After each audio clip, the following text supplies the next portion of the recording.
మేము భారత్ పైన 500% ట్యాక్స్ విధిస్తాము. ఇది డొనాల్డ్ ట్రంప్ చేసిన ప్రకటన. అంటే పచ్చి అబద్ధాలు, తనకు ఎలా అనిపిస్తే అలా మాట్లాడడము. అమెరికా అధ్యక్షుడు అనబడే పదవికి ఒక గౌరవం ఉంటుంది, అతని మాటకు ఒక విలువ ఉంటుంది. నథింగ్ అండి. ప్రతిరోజు తనకు తోచినట్టు ఎలా అనిపిస్తే అలాగా పిచ్చి కూతలు. ఇది డొనాల్డ్ ట్రంప్ తీరు. ఇప్పుడు ఇవాళ జూలై 9 వచ్చింది అనుకోండి, వీళ్ళు మాట్లాడిన 90 days ట్యాక్స్ పాస్ అంటే 90 రోజులు గడువు ఇస్తున్నాము. ఏ దేశము మాతో వ్యాపారము చెయ్యాలని అనుకుంటున్నారు అంటే మా టర్మ్స్ అండ్ కండిషన్స్కి లొంగిపోతారు. సో వాళ్ళతో మా వ్యవహారం ఒకలా ఉంటుంది. ఎవరు మమ్మల్ని వ్యతిరేకిస్తారో వాళ్ళతో వేరేలాగా ఉంటుంది అంటే చైనా వాళ్ళు క్లియర్గా చెప్పారు. ఇప్పుడు ఈ వీడియోలో అతి ముఖ్యమైన విషయం ఇదే. ఇప్పుడు ఈ డొనాల్డ్ ట్రంప్ బెదిరింపులకు భయపడేది ఎవరు? ఇప్పుడు చైనాను చూశారనుకోండి, నువ్వు ట్రేడ్ వార్ అంటావా లేదా రియల్ వార్ అంటావా, పద చూసుకుందాము, మేమైతే ఎక్కడా కూడా లొంగము, నీ మాటలను మేము పట్టించుకోము, క్లియర్గా చెప్పేశారు. సో తరువాత డొనాల్డ్ ట్రంప్ గారు ఏం చెప్పారు? G7 లాంటి ఒక శక్తివంతమైన గ్రూపులో చైనా లాంటి దేశం ఉండాలండి. It is a very powerful country. ఏంటి, మనల్ని రెచ్చగొట్టడానికి, మనల్ని ఉడికించడానికి. సో అతనికంటూ ఒక ఐడియాలజీ లేదా ఒక మొరాలిటీ, ఒక ఎథిక్స్ ఏమీ కూడా మనకు క్లియర్గా కనిపించడం లేదు. సో ఇప్పుడు మనల్ని బెదిరిస్తున్నాడు. ఏమిటి బెదిరింపు అంటే, మీరు రష్యా ఆయిల్స్ కొంటే మీ మీద 500% ట్యాక్స్ విధిస్తాను అంటే బుద్ధున్నవాడు ఎవడైనా ఇలా మాట్లాడతాడా? రష్యా అనేది ఒక దేశము, ఒక పెద్ద ఎకానమీ. వాళ్ళు ఎన్నో విషయాల్లో ఎన్నో వ్యాపారాలు చేస్తూ ఉంటారు. వాళ్ళు ఆయుధాలు అమ్ముతూ ఉంటారు, ఫర్టిలైజర్స్ అమ్ముతారు, క్రూడ్ ఆయిల్ అనండి, గోధుమ అనండి, సన్ఫ్లవర్ ఆయిల్, ఇలాగా ఎన్నో రకాలుగా వాళ్ళు వ్యాపారాలు చేసుకుంటారు. సో వాళ్ళ వద్ద మీరు ఆయిల్స్ కొంటే మీ మీద నేను ట్యాక్స్ విధిస్తాను అంటే ఇదేమైనా బాగుంటుందా? ఇంకా ఇది ఎలా చెప్పాలి అంటే, మీకు ఎంత చీప్గా ఇతను వ్యవహరిస్తున్నాడంటే, ఈరాన్ వాళ్ళు చైనా లాగే ఈరాన్ కూడా చాలా గట్టి జవాబు చెప్పారు. మా సుప్రీం లీడర్ అయోటుల్లా ఖామాని ఆయన విషయంలో గౌరవప్రదంగా మాట్లాడు, లేకపోతే నీకు మర్యాద మిగలదు.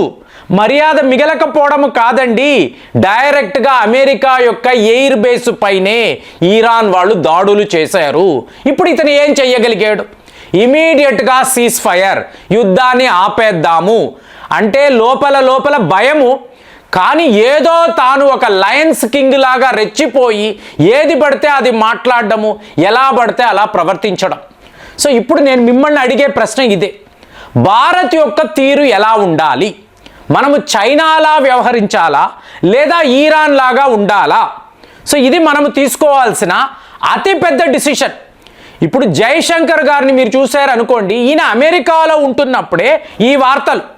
సో ఇంటర్నేషనల్ మీడియా అడిగింది, ఏమండి జైశంకర్ గారు, డొనాల్డ్ ట్రంప్ గారు పదే ఇదే మాట్లాడుతున్నారు, భారత్ పాకిస్తాన్ మధ్య యుద్ధాన్ని నేనే ఆపేను, మొన్న కూడా ఇదే చెప్తున్నారు, మరి ఇది నిజమా అంటే, అయ్యా బాబు, ఆ టైంలో నేను ఆ రూమ్లో ఉన్నాను, మోదీ గారితో కూర్చొని ఉన్నాను.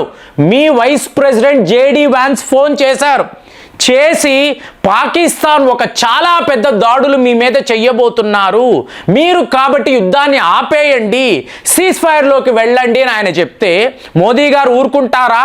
క్లియర్గా చెప్పాడు, చెయ్యనివ్వండి, వాడు ఏం చేస్తాడో చెయ్యనివ్వండి, తర్వాత మేమేం చేస్తామో మా రెస్పాన్స్ ఎలా ఉంటుందో మళ్ళీ పాకిస్తాన్ వాడు జన్మలో మర్చిపోడు. ఇది క్లియర్గా నేను వింటుండగా మోదీ గారు JD Vanceకి చెప్పిన మాటలు. అంటే మీకు డొనాల్డ్ ట్రంప్కి దీనికి ఎటువంటి సంబంధం లేదు. తరువాత పాకిస్తాన్ ఆర్మీ కమాండర్స్ మనల్ని సంప్రదించి, అయ్యా బాబు చాలు ఆపేయండి, మేము తట్టుకోలేకపోతున్నామని వాళ్ళు సరెండర్ అయితే అప్పుడు మేము ఆపరేషన్ సింధూర్కి పాస్ పెట్టాము. క్లియర్గా అమెరికాలో కూర్చొని ఈయన మాట్లాడారు. అలాంటిది ఇవాళ ఒక అతిపెద్ద డిఫెన్స్ ప్యాక్ట్ అండి, భారత్కి అమెరికాకు మధ్య చరిత్రలో చూడని ఒక ప్యాక్ట్ అని చెప్పి మీకు వార్తలు వస్తున్నాయి. ఇంకొక వైపు ఏమిటి, 500% మీ మీద ట్యాక్స్ విధిస్తాను.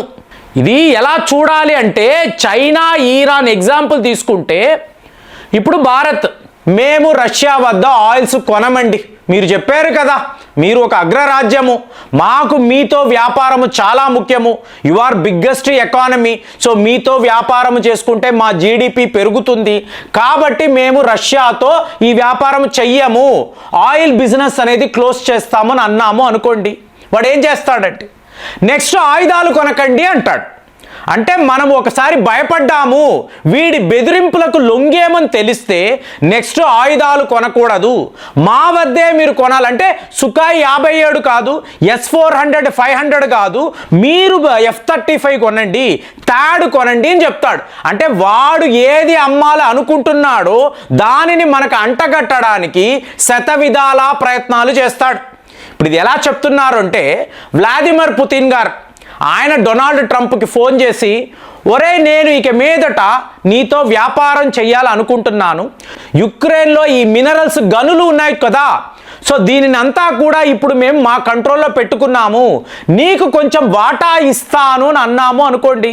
వాడు ఏమంటాడు, డొనాల్డ్ ట్రంప్ ఏం మాట్లాడతాడు, జై రష్యా, జై పుతిన్, ఇదే మాట్లాడతాడు.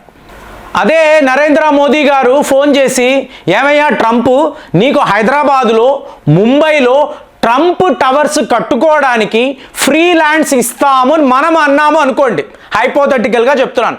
మనం అంటే ఏమంటాడు, జై మోదీ జై భారత్ అంటాడు. ఇంతే, ఇతని సీన్ ఇంతే, బెదిరిస్తాడు, మనము తిరగబడితే భయపడిపోతాడు.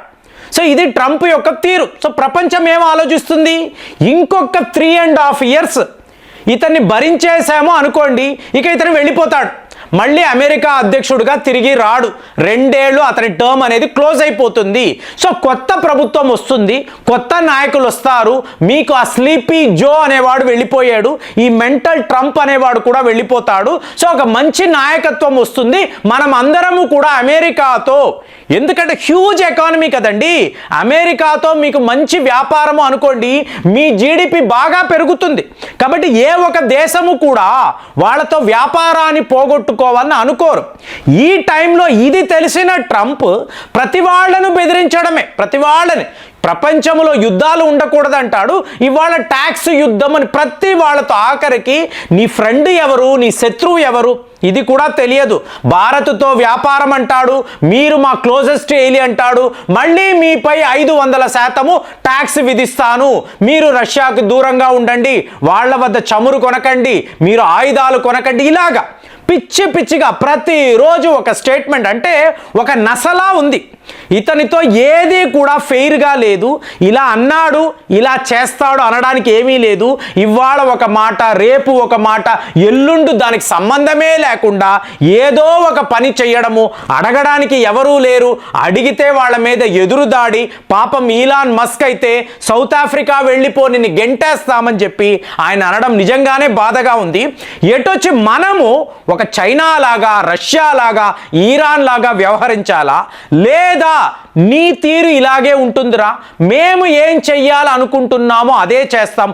సో ఇదే కదా జయశంకర్ గారు కూడా మాట్లాడారు, నువ్వు ఏం చెయ్యాలో చేసుకో, మాకు మా దేశమే ముఖ్యము, మా దేశానికి ఏది ఉపయోగమో, మా రెవెన్యూస్ పెరగడానికి, మా వ్యాపారము పెరగడానికి ఏం చెయ్యాలో అదే మేము చేస్తాము, నీ బెదిరింపులకు ఇక్కడ ఎవరు కూడా భయపడరు, ఎవరు వినరు, నీ ఇష్టము అని చెప్పేసి మన పద్ధతిలో మనం ముందుకు వెళ్ళాలా.